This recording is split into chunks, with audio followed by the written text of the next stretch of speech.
Bentornati a un nuovissimo aggiornamento con le previsioni meteo, giornate anticicloniche, ma saranno gli ultimi giorni proprio per l'arrivo dei correnti più umide da ovest, con le nebbie sempre più diffuse sulle pianure che condizioneranno il tempo nei prossimi giorni, proprio a partire da martedì, quando il tempo sarà nuvoloso anche su gran parte delle regioni del versante tirrenico e nord Italia. Se andiamo a vedere appunto da questa grafica, notiamo il passaggio di correnti umide che andranno a interagire anche al centro-sud tra il mercoledì 7 e giovedì 8 febbraio, quando però da giovedì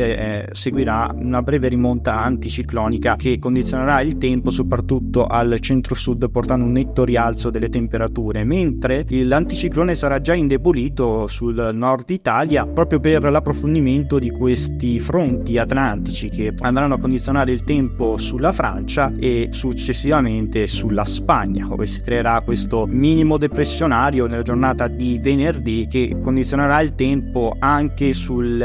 nord Italia, sul versante tirrenico, dove avremo delle piovigini, dei piovaschi soprattutto sulla Valpadana centrale e sul Levante Ligure e la Toscana. Condizioni comunque anticicloniche che imperverseranno sul centro-sud Italia nel periodo proprio compreso tra il 9 e il 10 di febbraio. Avremo l'ingerenza di queste correnti sciroccali da sud, più miti di origine tropicale provenienti proprio dal Nord Africa, che favoriranno sì un innalzamento delle temperature e quindi non avremo una classica perturbazione di tipo invernale, ma sarà più delle caratteristiche autunnali, proprio perché non avremo ancora l'ingerenza di correnti fredde di origine artica che saranno ancora situate, come vedete, sulla Gran Bretagna e quindi sulla Scandinavia, quindi saranno ancora molto lontane dall'Italia per influenzare anche la quota neve sulle Alpi, che sarà attorno ai 1500-1800 metri sul versante alpino. Sull'Appennino la quota neve cadrà a quote alte, mentre le piogge saranno molto più incisive su tutto il nord Italia e guardate poi l'approfondimento di questa saccatura sul centro Italia andrà a influenzare soprattutto la giornata di domenica. Se notiamo appunto le precipitazioni previste per la giornata di domenica, vedete come saranno diffuse su tutta l'Italia, sarà un po' esclusa la Sicilia, ma comunque le condizioni di instabilità saranno ovunque molto diffuse e già prima, come vedete, il fronte da sud-ovest dalla serata di sabato fino poi appunto alla giornata di domenica influenzerà tutta l'Italia, portando appunto precipitazioni diffuse, seppur